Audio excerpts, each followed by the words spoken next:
হায়দার আকবর খান রণ ১৯৬২-র ঐতিহাসিক শিক্ষা আন্দোলন চলাকালীন ঢাকা বিশ্ববিদ্যালয়ে এক সমাবেশে সামরিক সরকারের বিরুদ্ধে বক্তব্য দেওয়ার মধ্য দিয়ে আলোচনার শীর্ষে আসেন তিনি।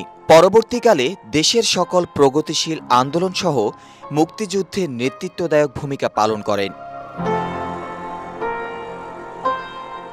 রাজনৈতিক অঙ্গনে হায়দার আকবর খান রণ মাওলানা ভাসানীর ঘনিষ্ঠ হিসেবে পরিচিত ছিলেন।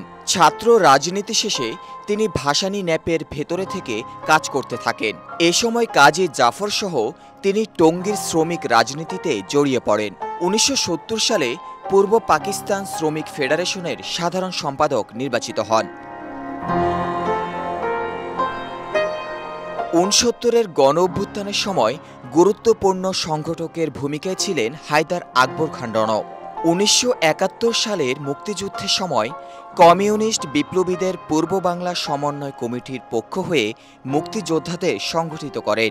এ সময় তিনি নরসিংদীর শিবপুরে অবস্থান করেন। স্বাধীনতার পর ১৯৭২ সালে লেনিনবাদী কমিউনিস্ট পার্টি গঠনে অন্যতম ভূমিকা পালন করেন। ১৯৭৯ সালে এই দলের নাম পরিবর্তন করে বাংলাদেশের ওয়ার্কার্স পার্টি নামকরণ করা হয়। হায়দার আকবর খান রণ ১৯৭৯ থেকে ১৯৮৪ সাল পর্যন্ত ওয়ার্কার্স পার্টির সাধারণ সম্পাদকের দায়িত্ব পালন করেন। স্বৈরাচার এরশাদ পতন আন্দোলনের অন্যতম শীর্ষস্থানীয় নেতা ছিলেন তিনি। রাজনৈতিক কারণে বিভিন্ন সময়ে তাকে ৪ বার কারাবরণ ও ৭ বার আত্মগোপনে যেতে হয়েছে। রাজনৈতিক মতপার্থক্যের কারণে ২০১০ সালে বাংলাদেশ কমিউনিস্ট পার্টিতে যোগদান করেন তিনি। এছাড়া মৃত্যুর পূর্ব মুহূর্ত পর্যন্ত সিপিবির উপদেষ্টা হিসেবে ভূমিকা পালন করেছেন। হায়দার আকবর খান রণ রাজনীতি ও বিজ্ঞানের কঠিন বিষয়গুলোকে সহজভাবে পাঠকের মাঝে উপস্থাপন করার মুন্সিয়ানার কারণে একই সাথে লেখক হিসেবেও ছিলেন জনপ্রিয়।